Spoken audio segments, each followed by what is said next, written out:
सोना चांदी है माँ बाप, घर की शांति है माँ बाप। सोना चांदी है माँ बाप, घर की शांति है। लोगों के पास इल्म नहीं होगा, नबूवत के मुनकिर ही होंगे। लोगों के पास इल्म नहीं होगा, औरतों को छोड़ दे मर्दों पर भी जुल्म होंगे।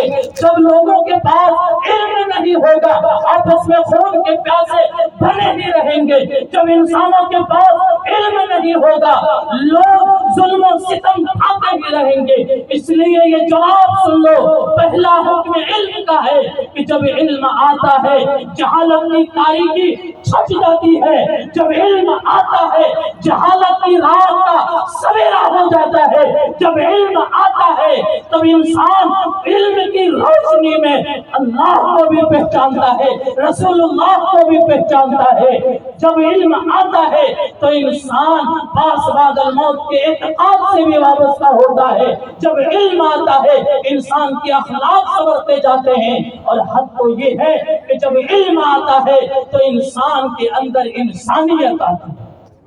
ये जवाब था। इसलिए सबसे पहली आयत जो नाजिल हुई उसमें पढ़ने का हुक्म दिया गया।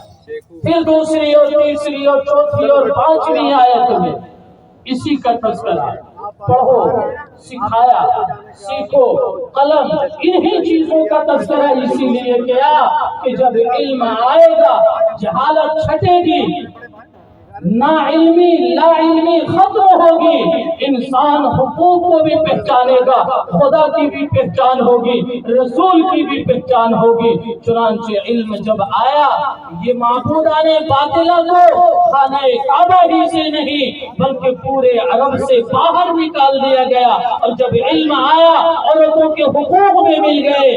जब इल्म आया लोगों के पास वहदानियत भी आई। जब इल्म आया रिसालत के मानने वाले भी बने। जब इल्म आया तो पास बादल मौत का एतकाद भी दिल में जमा। ये किताबुल्लाह का इल्म है, ये अल्लाह की किताब का इल्म है। जब इंसान इस किताब से वाबस्ता होता है तब अल्लाह के वादे उस पर होते हैं।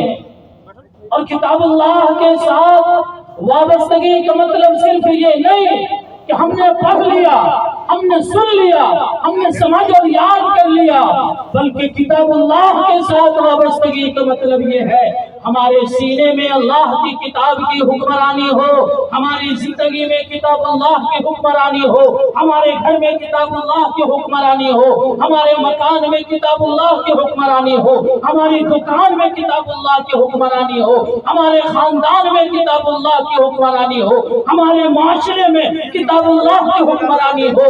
हम बोलते हो किताबुल्लाह ने जो सही और गलत कहा फर्क करके हम घर में रखते हो किताबुल्लाह ने जिसे सही और गलत कहा उसका इम्तियाज करते हुए हम जब कारोबार कर रहे हो किताबुल्लाह ने जायज नाजायज किसे कहा उसको देखते और समझते हुए यह है किताबुल्लाह की हुक्मरानी। और अब याद रखें, जिस इंसान ने अपने आप का हाकिम किताबुल्लाह को बना दिया, अपना फैसल किताबुल्लाह को बना दिया, वो इंसान इस दुनिया में भी चमका और मरने के बाद भी चमका।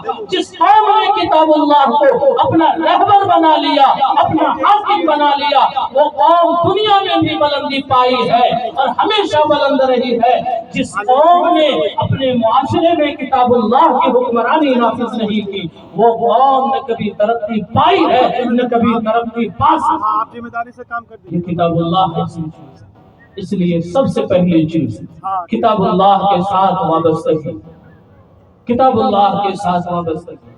इसलिए हमारे लिए जरूरी है कि हम किताबुल्लाह के साथ वाबस्ता हो।